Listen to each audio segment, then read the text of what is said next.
I'm Logan Crawford, and right now on GBM, we're talking real life parenting, special needs motherhood, and what it means to show up when normal doesn't fit. The name of the book, Motherhood Through a Different Lens. It is written by a terrific author. Her name is Ashley Muhs, and this is a compassionate, honest conversation about burnout, judgment, and the quiet strength it takes to parent differently without chasing perfection. If you've ever felt unseen, overwhelmed, or like you're carrying all the weight of the world on your shoulders, this episode, this book, is for you. We're delighted to have this very talented author join us here today. We thank the team at Advocacy Publishing for helping us put her on TV today. And we ask viewers like you to support authors like her by subscribing to our channel and by purchasing her amazing book. The links are below this interview. Ashley, thank you so much for joining us here today. It's great to be here this morning. It's great to have you on the show. This is an important book. So many parents have children with special needs, and it's a special route or road that you travel when you have a child who has special needs. You have two children with special needs. Tell us a little bit about your life.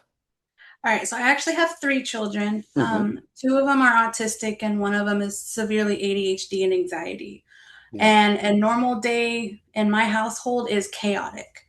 yeah. You walk in, it's loud. Someone's having, a breakdown or a shutdown. There's high emotions. But to me, that's family. That's what my life looks Yeah. like.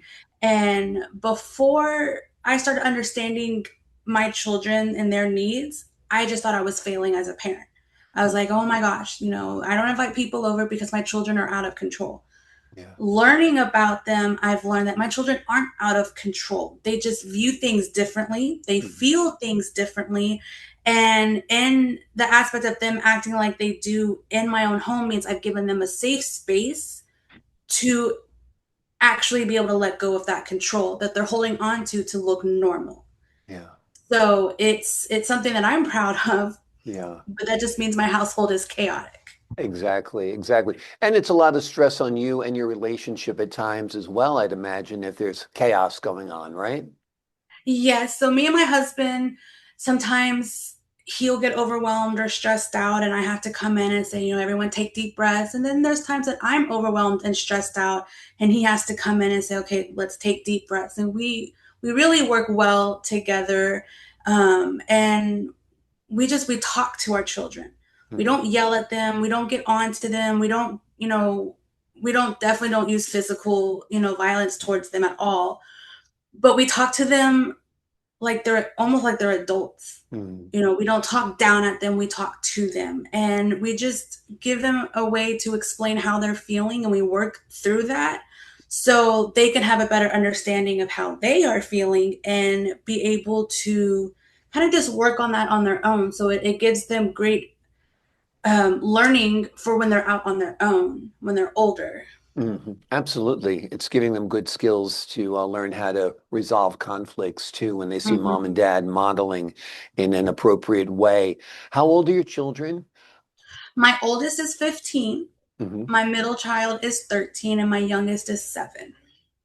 And where do the children with special needs fall? Is it the oldest and the youngest? Are they two in the middle?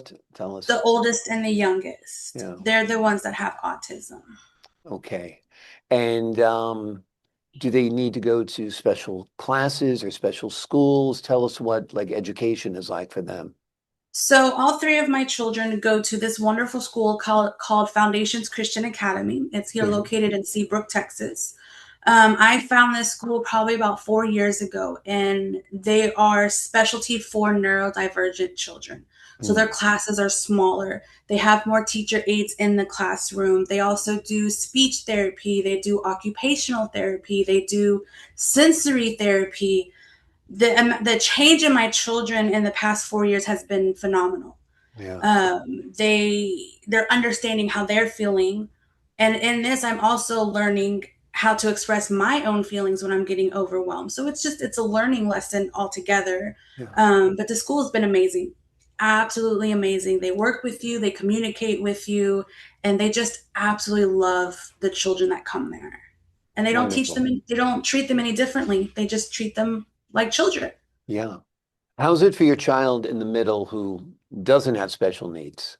living with siblings that do have special needs, maybe need more attention from mom and dad than he or she does, that kind of thing. He feels left out. Mhm. He feels like he's the only one that helps around in the house. Um, Sometimes he feels ignored. Yeah. Other times when when he's acting out about that, he likes to antagonize the other children to get a rise out of them. That's Mhm. that's his acting out. Yeah. So we always do our best to try to just have one-on-one time with him, go to the movies, go get something to eat, go to the store, pick something out, Yeah. have like a little movie night at home, have a little game night. Like we really try to include him in everything. But there are some days where I'm just having to deal with the little one, and then the oldest one is starting to go through a stress point, and it's like, oh, it's like, Mhm. sorry, you're going to have to give me a Yeah. second. And then I never get to them. So it's very difficult to juggle both of the children and make sure that I leave enough of me for my middle child. Yeah. Yeah. It's a real challenge, all the way around for everybody, no doubt. Let's talk about your book a little bit. Um, what will folks find when they open up the covers? Is it kind of like a how-to guide, a little bit of your story, a little bit of advice? Tell the folks at home what it's about. So it's kind of like an acknowledgement, just thanking, everyone that has been down this journey with me. Mhm. Um, and a little bit of the book is, the beginning part is a little bit more of a background of how I was raised with the mother that I had. And and learning how my children are, I have learned that, my mom loved me the way that she could, and that I Mhm. had no idea what she was going through. And so it may not have looked how it looked in the movies, that mother daughter relationship. Oh, we're getting our nails done, we're getting our hair. It was not like that. It was Yeah. very to the point that we just didn't talk to each other. We were not on that same page. And then it starts going through my journey with my children, and just finally understanding how the dynamics of motherhood and children work, and Mhm. that it's not always perfect, but Yeah. that doesn't mean that you're failing it. You're not alone. There's other parents out here who feel like this.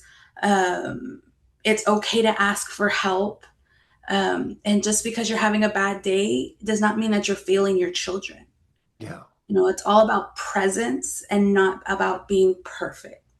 Absolutely. What's your best advice to parents out there who have a child who's newly diagnosed with some sort of special needs or is neurodivergent?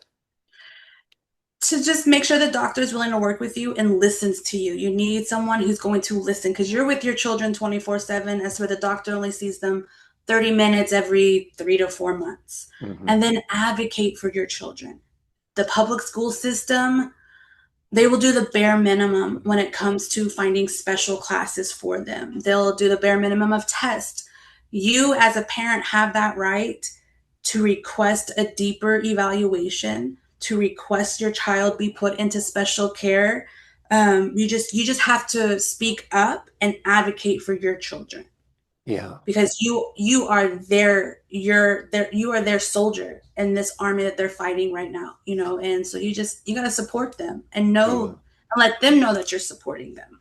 So you have to tap the right resources. You have to find the right doctors, and finding the right school was very, very Yeah. important for you. That's made a world of difference, right? Yes, it took, I think my oldest son was, he's 15 now, probably about, I think he was 11 years old when I found this school. So by then his confidence and his view of himself was very, very hard. He did not like himself. He didn't understand himself. The anxiety was not good. He couldn't read. And so he would call himself stupid all the time. And I just didn't know how to say, no, like, you're not stupid. You just learn Right. differently. This Right. school has helped him. He can read now. It may be a little bit slower, but Hmm. he can read. And he's so proud of that. So he'll read stuff for me, and Wonderful. I just praise him so much. And it's helped with his anxiety, because he gets to see that there's other children who are just like him. He is not alone in this world either. And it's a safe place where he can be himself, and he's not going to be labeled as lazy or the trouble child. Oh, well, that's a dumb child that, they're not going anywhere, and they get forgotten in the public school system. And this school, No, they are a special child. They deserve the right education. And they deserve to be seen and heard. And that's what I love about this school. Wonderful, wonderful. What about self-care? What about giving yourself a break from time to time, your husband a break from time to time? Does that come into it at all? Me and my husband definitely make sure that we take at least one night a week where it's just me and him. We go out, we have dinner, or we go see a movie just to kind of have that space. It gives my children time to play with their cousins, at my aunt's house. So it's a win-win for both. Yeah. But even on weeks that we're not able to get away from the house, we do, we once we put the kids to bed, we do movie night in our room. Doors closed, we're not, phones are turned off, and we just cuddle, we just talk, Mm, and we just watch TV or we eat a bowl of right. popcorn. We definitely make sure to take time out for ourselves because if we're constantly stressed and overwhelmed, they're going to be constantly stressed and overwhelmed. So we Yeah, have to reset ourselves so we can help them reset themselves. absolutely. You got to put the oxygen mask on yourself first before you can help anyone Yes. else, without a doubt. Yeah. Talk to us about the title, Motherhood Through a Different Lens. Um, well, as I was writing it, I was trying to think of, just a good title and thinking about it's like, being a mother who raises special needs children, it's definitely a different lens. It's a Mm, different parenting technique. It's a different coping technique. It's not going to be like the normal parents you see on movies and things like that. So it's being able to understand how motherhood who raises special needs children is just a little bit different than another parenting type. mm. So it's like putting on those beer goggles, and Yeah, just seeing it from a different view, yeah. because it's not going to be the same. And you go out into the world, people judge you. Mm, Your child is having a meltdown or is having just a really overwhelming time. Other people may say, "Oh, well, you're a bad parent. yeah, Look at that child. He's out of control. He's spoiled." They don't understand. So I want this book to help parents or even people who don't have neurodivergent children or don't understand it to understand that it looks different yeah. to y'all than it does to us who are raising them. We Right. understand what this meltdown is about. We understand what this tantrum is about, but other people don't. So they need to put on those goggles and they need to kind of see what we are dealing with and what we accomplish with and the challenges that we have to face every single day. Yeah. When a person is done reading your book, and they close the last page, what do you hope sticks with them? What do you hope they learn about themselves, about your life, about children with special needs? I want them to learn again, like it's okay to ask for help. It takes a village to raise children. It takes even bigger of a village to raise neurodivergent children. But also, it's okay to ask for help for yourself. It's okay to seek therapy. It's okay to seek a support group. It's okay to just take a breather and learn that you are not failing as a parent. You are there trying your best. Yeah, And I just want them to know that they're not alone. There's so many parents out there who have neurodivergent children who probably feel alone and like they're the only ones dealing with it, but you're not. You're not alone. yeah. And we're all here for you. Yeah, that's an important message. And I wish society would be more inclusive. I think we're getting there. Mhm. I think there is more awareness nowadays, and I think that's Definitely. helpful. I think some of the language that's used has been softened, which is better. Mhm. Mhm. And your book obviously is going to help inform not only parents of special needs children, but also society at large, which I think is a great, great achievement. The name of the book Mhm. is Motherhood Through a Different Lens. It's a powerful reminder that parenting differently doesn't mean parenting wrong. It means parenting with courage and compassion and presence. Ashley, thank you so much for joining me here today. Thank you for having me. It was wonderful. I appreciate your time, your insight, and the wonderful work you've done on this book. To the folks at home, I'm Logan Crawford for the Global Book Network. So long for now.